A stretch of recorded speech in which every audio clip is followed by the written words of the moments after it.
This month, we're celebrating the season of light. And if you think about it, light is special. Light could even be said to be magical. And perhaps the word that best describes spirit is light. After all, the first miracle of creation was illumination. Let there be light. And the winter solstice is the time of year when the sun appears at the lowest point above the horizon. It's the shortest day of the year and the longest night of the year, but it signals the impending return of the light. And there are many festivals that celebrate this occasion.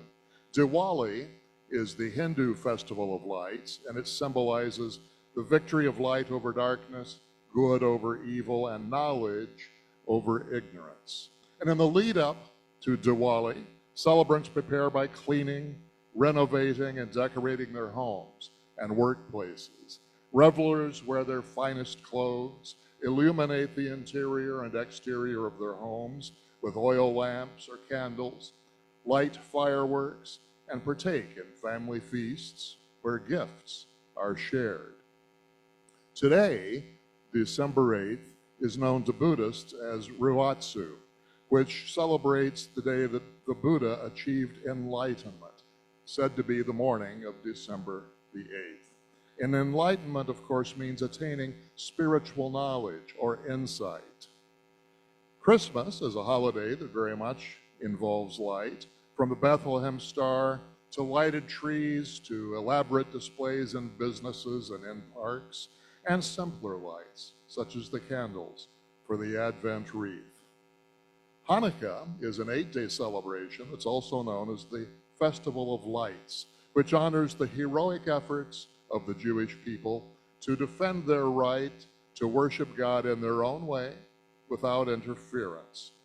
It dates back to when the Syrians had invaded Israel and the Holy Temple in Jerusalem was taken over, looted, and defiled.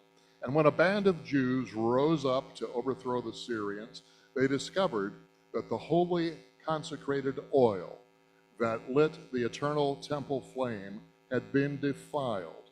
There was only enough pure oil to last for one night. But miraculously, the oil burned for 8 nights, giving the priests time to consecrate more oil. So to this day, Hanukkah is observed by the kindling of lights on a unique candelabrum called a menorah. And one additional light each day of the holiday is lit until it's 8 altogether on the final night.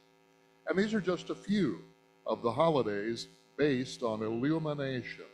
And it seems that most cultures have celebrated light in or around the winter solstice.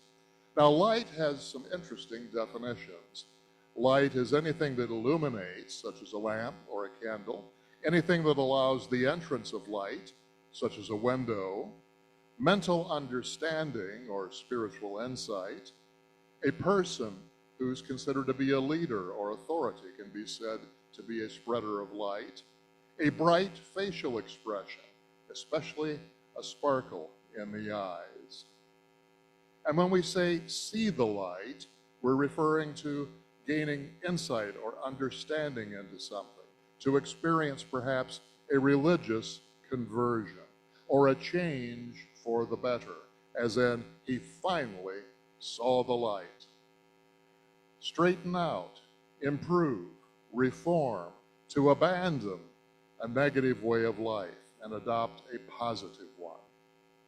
And in the Hebrew scriptures in the book of Isaiah, it is written, into the darkness there came a great light. And so it is that the great mystics and philosophers of history have had experiences of light or illumination. The Apostle Paul was famously blinded by a bright light on his way to Damascus, and he couldn't see anything physically for 3 days. Darkness is a place of fear and despair. And our process of dealing with fear, despair, and other aspects of darkness is to turn to the light. Yogi Bhajan urged his followers to travel light, live light, spread the light, and be the light. So we're going to spend the next few minutes discussing how to do just that. Travel light, live light, spread the light, be the light. I referenced Isaiah a moment ago. He wrote quite a lot about light, including, "The sun will no more be your light by day, nor will the brightness of the moon shine on you. For the Lord will be your everlasting light, and your God will be your glory." So your sun will never set again, and your moon will wane no more. The Lord will be your everlasting light, and your days of sorrow will end. Well, what is the everlasting light? In Jewish belief, the Ner Tamid symbolizes God's eternal presence.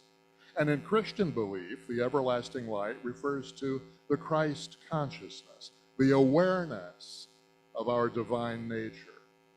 In the Baha'i belief, the everlasting light is God's continuing revelations that enlighten humanity. One of the leaders of the Baha'i movement, Abdul Baha, wrote, "It was to bring this spiritual life and light into the world that all the great teachers have appeared. They came that the sun," that's S-U-N, "of truth might be manifested and shine in the hearts of men, and that through its wondrous power men might attain unto everlasting light." There have been as many ways to try and catch that light as there have been religions and cults and philosophies. They get all wrapped up in rituals and self-denial and fasting and meditation and vows of poverty, and all these things and many more have been attempts to harness the light.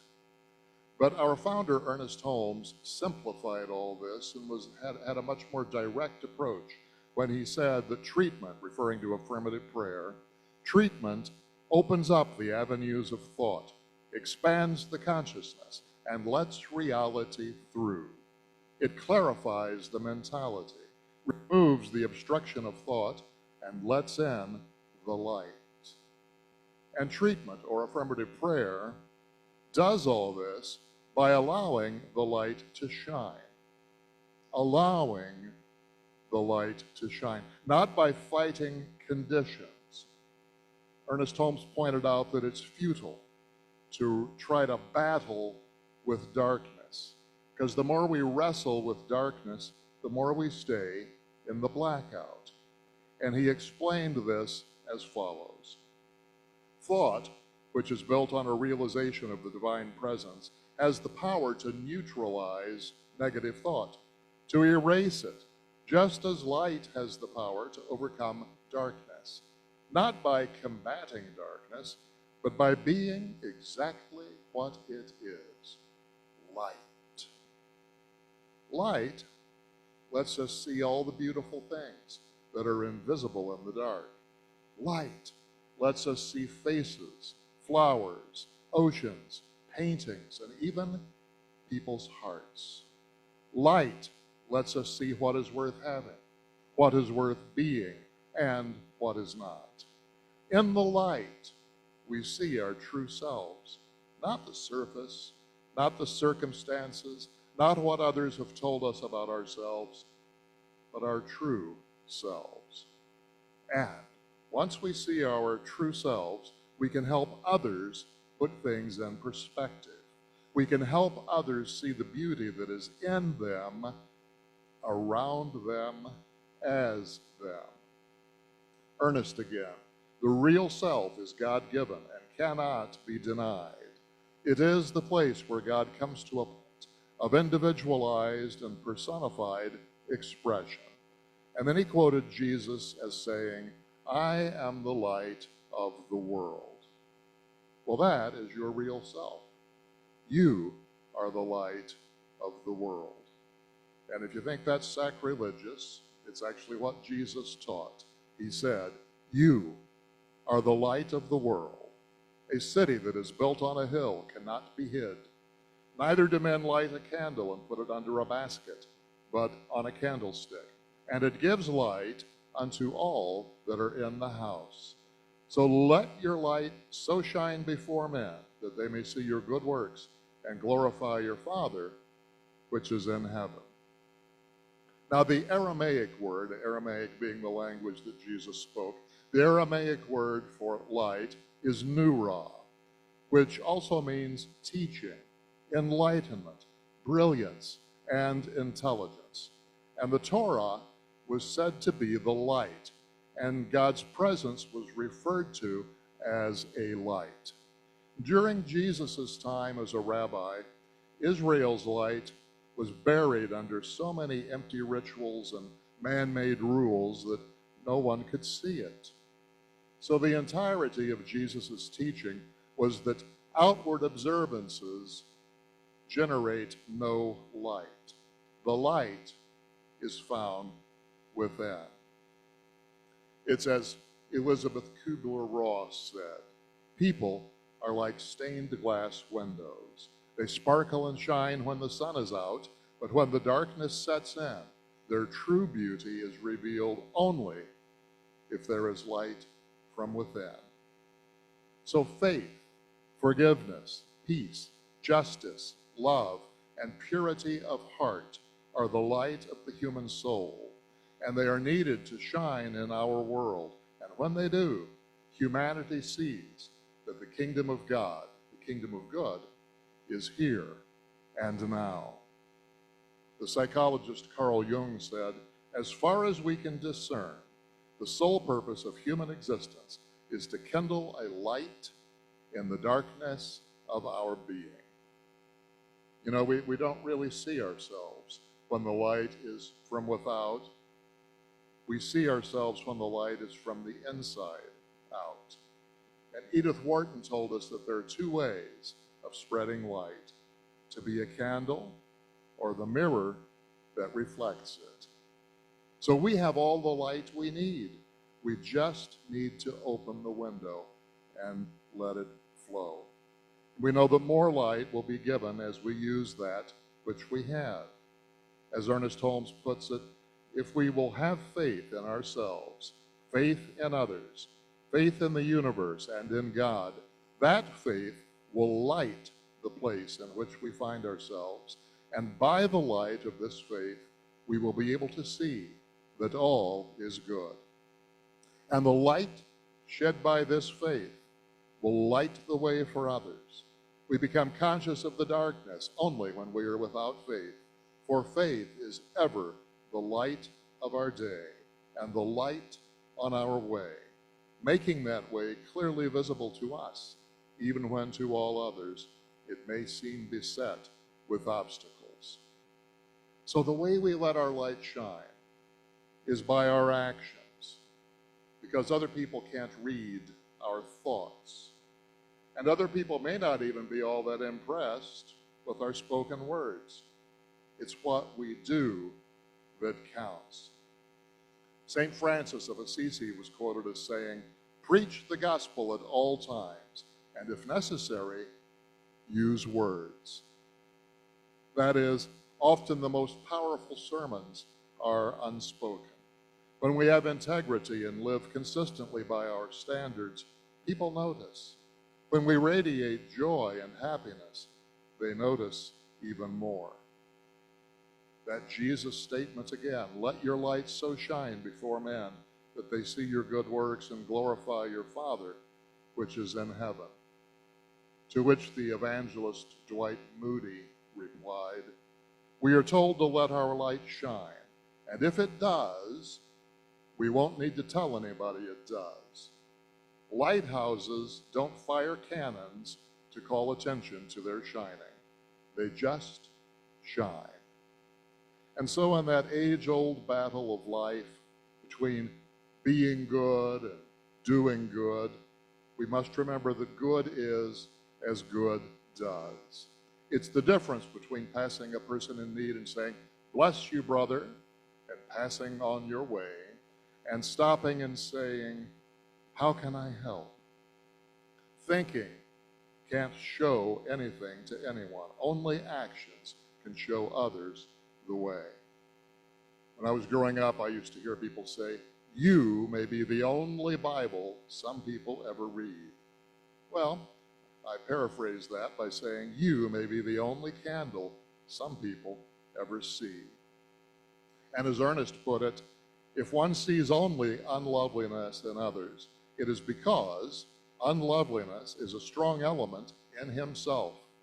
The light he throws on others is generated in his own soul, and he sees them as he chooses to see them.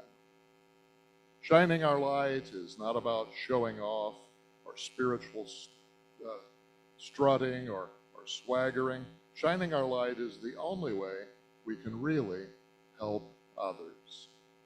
You may remember the great quote by Marianne Williamson, "There is nothing enlightened about shrinking so that other people will not feel insecure around you." We are born to make manifest the glory of God that is within us. It is not just in some of us, it is in everyone, and as we let our own light shine, we unconsciously give others permission to do the same. As we are liberated from our own fear, our presence automatically liberates others. So what are some of the things that cause us to keep our light hidden under a bushel basket? Could be things like self-limiting beliefs, worrying about what other people think of us, thinking that we need more stuff to get ahead in life, feeling like we don't deserve the good that life is offering, or worrying about too many possible negative scenarios. The thing is, our minds are powerful tools, and many of the aspects of our minds that are given to us to help us survive can turn ourselves against ourselves. But one thing that works for everyone, if we remember to practice it, is living in the moment. Because when we're living in the moment, we may be able to say to ourselves, right now, what difference does it make what anybody thinks about you? Right now, your limiting beliefs have no hold on you because you aren't basing things on past experiences or future morbid imaginations. Right now, there are no negative scenarios to imagine, and there's no reason to doubt anything. So even when you're passing through the shadows, remember that shadows are proof that there is light. And remember, too, that if you can see your own shadow, it's because you have your back to the light. Now, there are two aspects of being the light. First is being what you are born to be, being the unique manifestation of the divine that you are created to live. And the second thing is giving others permission to do the same. So being the light is simply going for all that you can be, all that you want, and not letting negative thoughts, beliefs, or feelings hold you back. So if you want to do something or be something, do it. Be it, even if others might laugh at you or think it's stupid. Have big goals and dreams if they involve your passions. And even if people say it can't be done or you're wasting your time, do it and be it anyway. This is being the light. And there's more to light than meets the eye. There is the light that for the most part goes unseen, although it can be felt and it can be intuited. We all have within us a deep wisdom, but sometimes we don't know that we have it. We live in a culture that has a tendency not to honor or encourage us in relying on our inner wisdom, our intuition. Much of the Western world emphasizes rational thought and reason, but overlooks and ignores the tremendous value of intuition and instinctive wisdom. But everyone who's ever done something first or something impossible has been a light for humanity and has shown the way for others. So we shouldn't ignore any light that comes from the mind or from within. We should listen to our minds and balance logical messages with intuitive messages. We need both logic and intuition to navigate our way through life. I ran across an interesting acronym for the word light, L-I-G-H-T, letting inspiration guide higher thought. Light conveys both an absence of darkness and a quality that will help us see and understand more clearly. The light of wisdom guides us through troubled times and challenges. How often do we seek a wise person's counsel when we're feeling stuck with an issue in a relationship or at work, for example? It's not a bad thing to do, but how much better to consult the wisdom within. And light also communicates levity or joy. The saying, angels can fly because they take themselves lightly, comes to mind.